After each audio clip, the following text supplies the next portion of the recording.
நண்பர்களுக்கு வணக்கம். அலோரா கதையை தொடர்ந்து கேட்டுட்டு இருக்கிறவங்களுக்கு நன்றி. அலோரா கதையினுடைய நிறைவு பகுதிக்கு வந்தாச்சு. அலோரா என்பதற்கு மிக அழகான கனவு என்பது பொருள். நம்ம வாழ்க்கையில எல்லாருக்குமே அழகான கனவு கண்டிப்பா இருக்கும். ஆனா காலம் நமக்குன்னு ஒரு கனவை வச்சிருக்கும். பெரும்பான்மையான நேரங்கள்ல காலத்தோட கனவு தான் ஜெயிக்குது. காலத்தின் பிடியில சிக்கி நம்ம வாழ்க்கையை மட்டும் இல்லாம இன்னொருத்தர் வாழ்க்கையவும் சேர்த்து தொலைச்சிடுறோம். இந்த கதையில வர்ற சான்விய மாதிரி. இந்த கதை பிடிச்சிருந்தா லைக் பண்ணுங்க, ஷேர் பண்ணுங்க. கதை பற்றிய கருத்துக்களை கமெண்ட்ல சொல்லுங்க. சரி, வாங்க கதைக்குள்ள போகலாம். ரித்விக்கும் சான்வியும் சேர்ந்தாங்களான்னு பார்க்கலாம். இருவருக்கும் திருமணம் முடிந்து 3 மாதங்கள் கடந்தது. தான் கொடுத்த வாக்குப்படி லீனா அவனை ஒரு நாளும் வேறொரு எண்ணத்தில் நெருங்கி வரவே இல்லை. இன்னும் சொல்ல வேண்டுமானால் அவள் அவனை விட்டு தொலைவில் இருக்கவே நினைத்தாள். செயல்படுத்தியும் கொண்டாள். அவனுக்கு அவளை காயப்படுத்தியதில் வருத்தம் இருந்தாலும் இதற்கு மேல் இதில் பேச ஒன்றுமில்லை என்பது போல தன்னை கட்டுப்படுத்தி கொண்டு அவன் சான்வியை தேடுவதில் கவனம் செலுத்தினான். அப்படித்தான் அன்றும் அவனுக்கு வந்த தகவலின்படி சான்வி ஏதோ ஒரு நர்சிங் ஹோமில் 2 மாதத்திற்கு முன்பு ஏதோ செக்கப் செய்திருக்கிறாள் என்பது தெரிந்ததும் அந்த நர்சிங் ஹோமை பார்வையிடச் சென்றான்.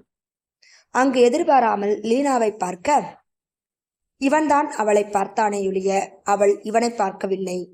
எதற்காக வந்திருப்பாள் என்ற யோசனையிலே அவளுக்கு முன் சென்று நின்றான் ரித்விக்.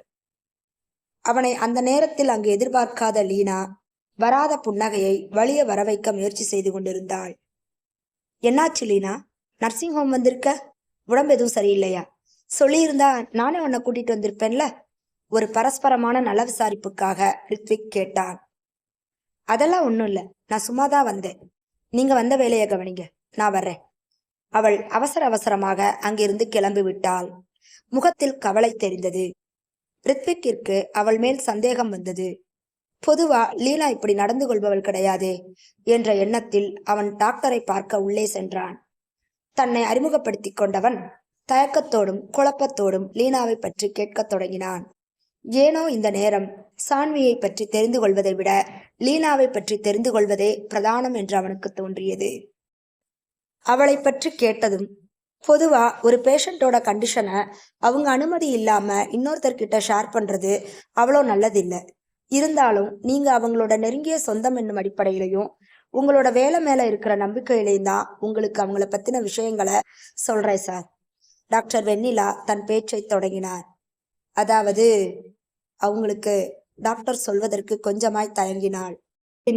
லீனாவுக்கு இருக்கிறது ஹைப்போபிளாசியா என்று சொன்னாள். அதன் அர்த்தத்தை புரியாதவன் முழிக்க, பொறுங்க, நான் உங்களுக்கு பொறுமையா சொல்றேன்.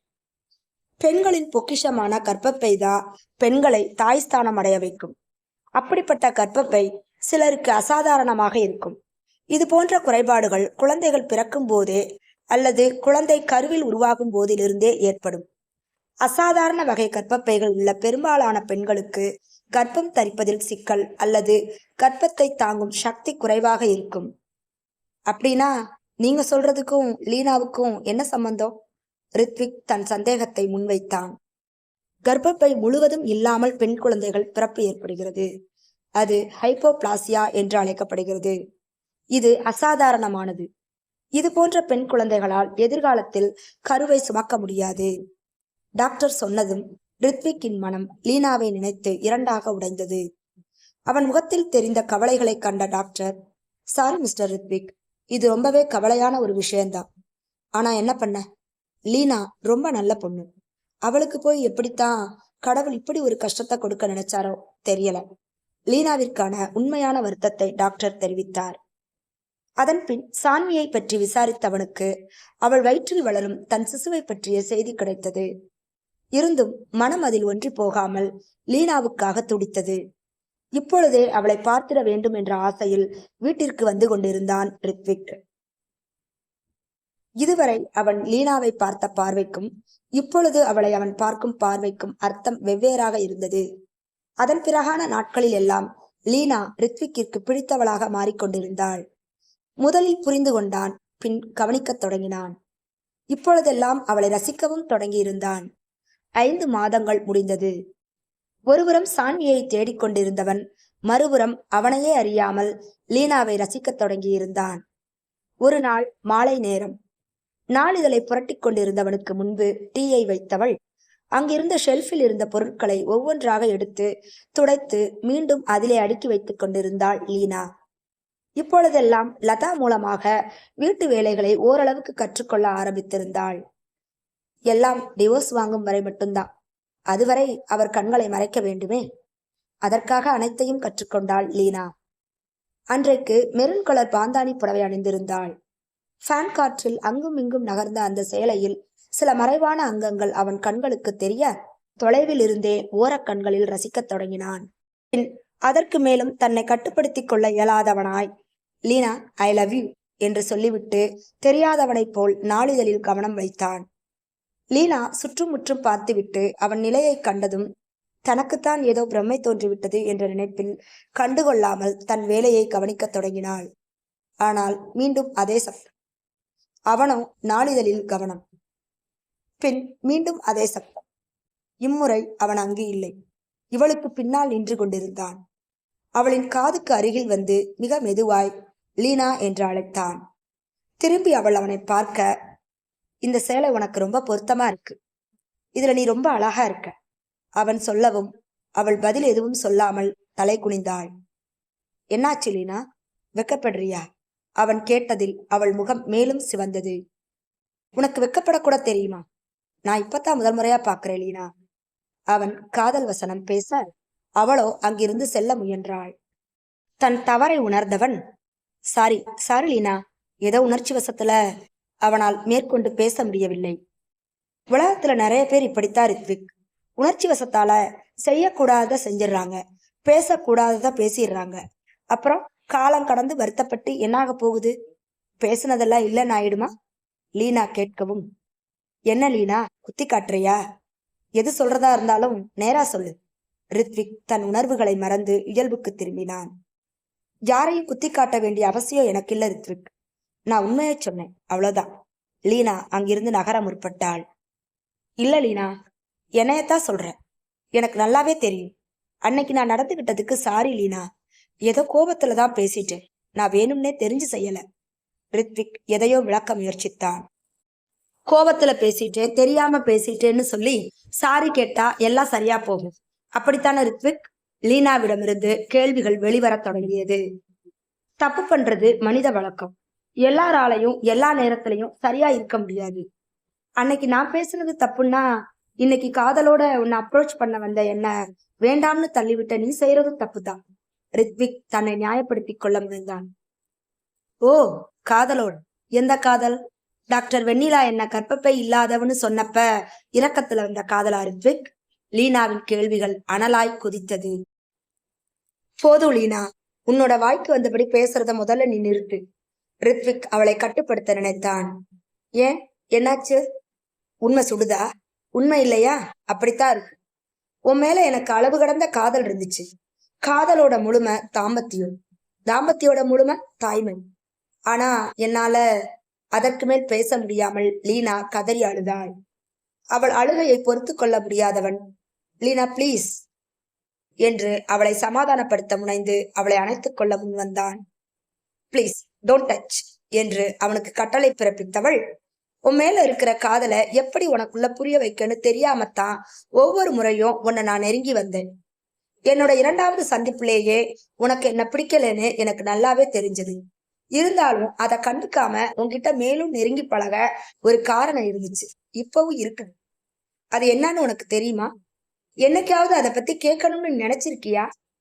எல்லாரும் சொல்ற மாதிரியும் இந்த காமத்துல வெறும் உடல் தேவை மட்டும் தீர்ந்து போறதில்ல. மனுஷனோட முக்கிய கடமையே தனக்கப்புறம் அடுத்த சந்ததியை உருவாக்கிட்டு போறதுதான்.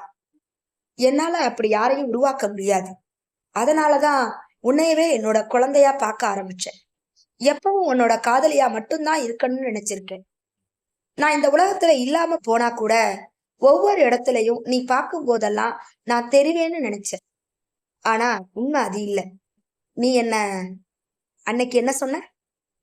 அலையிறேன். இப்ப மட்டும் எங்க இருந்து வந்துச்சு இந்த காதல்? ஏன்னா என்னால குழந்தை பெத்துக்க முடியாது, கர்ப்பப்பை இல்ல. சுருக்கமா சொல்லணும்னா இப்ப நீ என்கிட்ட நடந்துகிட்டது நீ எனக்கு போடுற பிச்சை.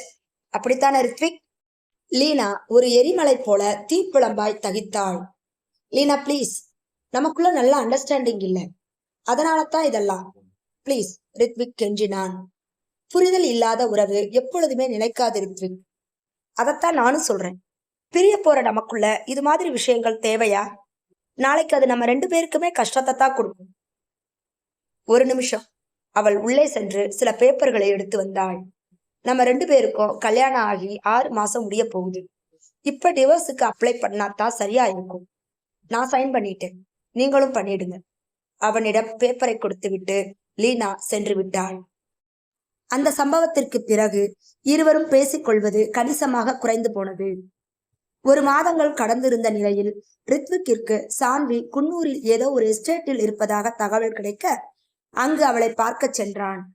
வழக்கம் போல இவன் வருவதற்கு முன்பே சான்வி அவ்விடத்தை விட்டு கிளம்பி இருந்தாள். இம்முறையும் ஒரு கடிதம்தான் அவனை வரவேற்றது. வணக்கம் ரித்விக், நலமா இருக்கீங்களா? 2வது முறையா நான் உங்களுக்கு கடிதம் எழுதுறேன். இதுதான் கடைசி. இதுக்கப்புறம் உங்களுக்கு சொந்தமான எதுவும் என்கிட்ட இல்ல. லீனாவை சந்தோஷமா பாத்துக்கோங்க. இதன் பிறகாவது என்னை தேடுவதை நிறுத்திவிட்டு உங்கள் குடும்பத்தை கவனித்துக் கொள்ளுங்கள். என்னால் ஏற்பட்ட விரிசலை நானே சரி செய்து விட்டேன் என்று நினைக்கிறேன். எங்கிருந்தாலும் உங்களின் இருவரின் வாழ்வுக்காக நான் இறைவனை வேண்டிக் கொள்வேன். இப்படிக்கு அன்புடன் சான்று என்று எழுதப்பட்டிருந்தது. மீண்டும் கவலையோடு திரும்பி வந்து கொண்டிருந்தான் ரித்விக். சோர்வோடு வீட்டிற்குள் நுழைய போனவனின் காதுகளில் குழந்தையின் அழுகுரல் கேட்க அப்பொழுதுதான் சான்விக்கு அது டெலிவரி மாதம் என்பது நினைவில் வந்தது. ஒருவேளை அவள்தான் வந்து விட்டாளோ என்ற ஆவலில் வீட்டிற்குள் நுழைந்தான் ரித்விக். குழந்தையின் அழுகுரல் வந்த திசை நோக்கி சென்றவனுக்கு குழந்தை மட்டும்தான் இருந்தது. குழந்தையை அவன் குழப்பத்தில் பார்க்க லீனா அவனிடம் ஒரு பேப்பரை தந்துவிட்டு சென்றாள். அதில், உங்கள் இருவருக்கும் ஒரு நல்ல உள்ளத்தின் அன்பு பரிசுதான் இந்த குழந்தை. மறுக்காமல் வாங்கிக் கொள்ளுங்கள். நீங்கள் இருவரும் சேர்ந்தே இவளை வளர்க்க வேண்டும் என்பது என்னுடைய அன்பான வேண்டுகோள் என்று எழுதியிருந்தது. குழந்தைக்கு அருகில் போய் அதை உற்று பார்த்தான் ரித்விக். ரோஜா பூ மேனி, மொட்டு மொட்டு கண்கள், குவிந்த இதழ்கள் என குழந்தை மொத்தமாய் சான்வியின் உருவத்தை கொண்டிருந்தது. அவனுக்கு அருகில் சில பேப்பரோடு வந்தவள், இனிமேல் இதுக்கு அவசியம் இல்லைன்னு நினைக்கிறேன் என்று சொல்லிவிட்டு அந்த விவாகரத்து பேப்பர்களை கிழித்தெறிந்தாள். ரித்விக் அவளிடம் இந்த குழந்தை, ஆமா எனக்கு தெரியும் என்று மட்டும் பதில் சொன்னாள். நீ அவளை பாத்தியா? ரித்விக் ஆசையோடு வேகமாக கேட்டான். இல்ல, வீட்டு வாசல்ல குழந்தை சத்தம்தான் கேட்டுட்டு இருந்துச்சு. வந்து பார்த்தேன், யாருமே இல்லை. அப்புறம் இந்த கடிதம். வாட்ச்மேன் கிட்ட கேட்டேன், ஒரு பொண்ணு வந்துட்டு போச்சுன்னு சொன்னாரு. கூட்டிட்டு வாங்கன்னு சொன்னேன், அதுக்குள்ள மறைஞ்சிட்டான். லீனா நடந்ததை சொன்னாள். 4 வருடங்களுக்கு பிறகு 3.5 வயது அலோரா தன் சைக்கிளோடு ஓடிக்கொண்டிருக்க அவளுக்கு ஒரு வாய் உணவு ஊட்ட அவள் பின்னாலேயே ஓடிக்கொண்டிருந்தாள் அவள் தாய் லீனா. இக்காட்சியை மாடியில் பால்கனியில் உட்கார்ந்து நாளிதழ் படிப்பதைப் போல இவர்களை ரசித்துக் கொண்டிருந்தார் அலோராவின் அப்பா ரித்விக்.